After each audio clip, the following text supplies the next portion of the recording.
হ্যাঁ, এদিকে সরো, গণেশ ঠাকুরটা দেখো, সরো না। হ্যালো এভরিওয়ান, তোমরা সবাই কেমন আছো? আশা করছি খুব ভালো আছো, আর আমিও তোমাদের ভালোবাসায় অনেক ভালো আছি। সময়ের অভাবে একদমই ভিডিওটা এডিট করতে পারছিলাম না, তাই তোমাদের সঙ্গে কিন্তু শেয়ার করতে পারছিলাম না। আমার এক ভাইয়ের নতুন দোকান থেকে গণপতি বাপ্পাকে আনতে গেছিলাম। দোকানটা কেমন লাগলো অবশ্যই জানাবে। আমরা বাঙালি, বাঙালিদের 12 মাসে 13 পার্বণ।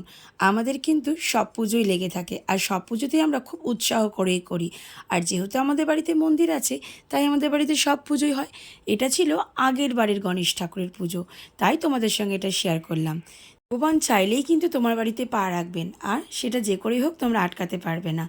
আর এইখানে দেখো, এক দেখাতেই কিন্তু গণেশজির মূর্তি আমাদের পছন্দ হয়ে গেছিলো। আসলে কি বলো তো, প্রথমে আমরা মাটির ঠাকুরই পুজো করতাম, তারপরে মনে হলো ঠাকুর আমরা বিসর্জন দেব না। তাই আমার বড়মহাশয় ঠিক করলেন যে এবারে পাথরের মূর্তি এনেই তাকেই পুজো করা হবে।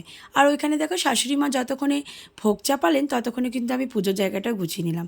আসলে কি বলো তো, আমাদের জয়েন্ট ফ্যামিলি, সেজন্য নদী পুজোর জায়গাটা দেখে, আমাকে অতটা বিশেষ দেখতে হয় না। আর যেহেতু বড় ননদের বাড়িতেও গণেশ পুজো হচ্ছে খুব বড় করে, তাই সেজে ননদ মেজে ননদও কিন্তু ওই বাড়িতে। তাই এবারে দায়িত্বটা কিন্তু আমারই পড়ে গণেশ পুজোর। তাই জন্য দেখো সমস্ত নিজের হাতে এগুলো কিন্তু গুছিয়ে বরমহাশয়কে সাহায্য করেছি।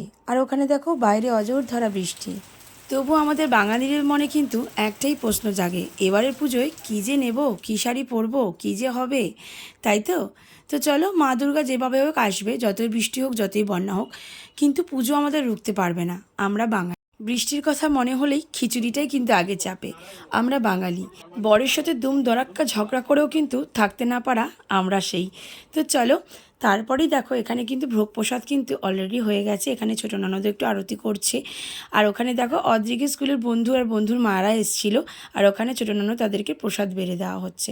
আর এখানে দেখ, আমাদের সব কিছুতে কিন্তু একটা সেলফি না তুললে হয় না, নাহলে ব্যাপারটা পুরোপুরি জমে না। তো চলো, সবশেষে গণপতি বাপ্পা কিন্তু ছোট্ট পুরোহিতের কাছ থেকে পুজো নিলেন। চলো টাটা, কেমন লাগলো?